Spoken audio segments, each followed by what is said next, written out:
9 મહિના બાળક માતાના પેટમાં રહે છે, પણ છોકરો આવશે કે છોકરી એ નક્કી પિતા કરે છે. આ કોઈ ફિલોસોફી નથી, પણ 100% બાયોલોજીકલ છે. સ્ત્રીના દરેક ઈંડામાં X ક્રોમોઝોમ હોય છે, જ્યારે પુરુષના દરેક શુક્રકોષમાં X અથવા તો Y ક્રોમોઝોમ હોય છે. જો X પ્લસ X માતાનું X અને પીતાનું X ભેગું થાય તો દીકરી બને છે. જો માતાનું X અને પીતાનું Y ભેગું થાય તો છોકરો બને છે. એટલે જે ક્ષણે શુક્રાણુ ઈંડા સુધી પહોંચે એ જ ક્ષણે જાતિ નક્કી થઈ જતી હોય છે, અને એ ડિસાઇડ કરનારો ક્રોમોઝોમ પિતાના શરીરમાંથી આવે છે. સૌથી મોટી ભૂલ, તારે તો દીકરો ના આવ્યો. આ મેણું આજે પણ આપણા સમાજમાં માતા અથવા તો બહેનોને મારવામાં આવે છે.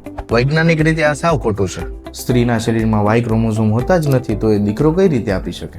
અને બીજું સિક્રેટ, આ વસ્તુ પિતા પણ નક્કી નથી કરી શકતા. કેમ કે એક સાથે કરોડો શુક્રાણુ દોડતા હોય છે, જેમાં અડધા X અને અડધા Y હોય છે. કોણ કઈ રીતે સ્ત્રી બીજ સુધી પહોંચશે અને ફલન કરીને બાળક બનશે એ કોઈ નથી કહી શકતું. એટલે કે કોઈ ખોરાક, કોઈ કરવટ, કોઈ તારીખ કે કોઈ દોરો ધાગો કે કોઈ નુસ્ખો જાતિ બદલી શકતો નથી. જે વેચે છે એ ખાલી ને ખાલી તમારા પૈસા લે છે. તો આમાં કરવાનું શું? વહુને દોષ આપવાનો આજથી જ બંધ કરો. જાતિ બદલવાના કોઈ નુસ્ખા અથવા દવા ઉપર 1 રૂપિયો પણ ના બગાડો. અને યાદ રાખો, જાતિ પરીક્ષણ એ ભારતમાં એક ગુનો છે. ધ્યાન ફક્ત એક વસ્તુ પર રાખો, માતા અને બાળક બંને સેફ. આ વિડીયો આજે જ તમારા ફેમિલી ગ્રુપમાં શેર કરો અને નીચે કોમેન્ટમાં એક જ વસ્તુ લખો, હવે વહુને દોષ નહીં,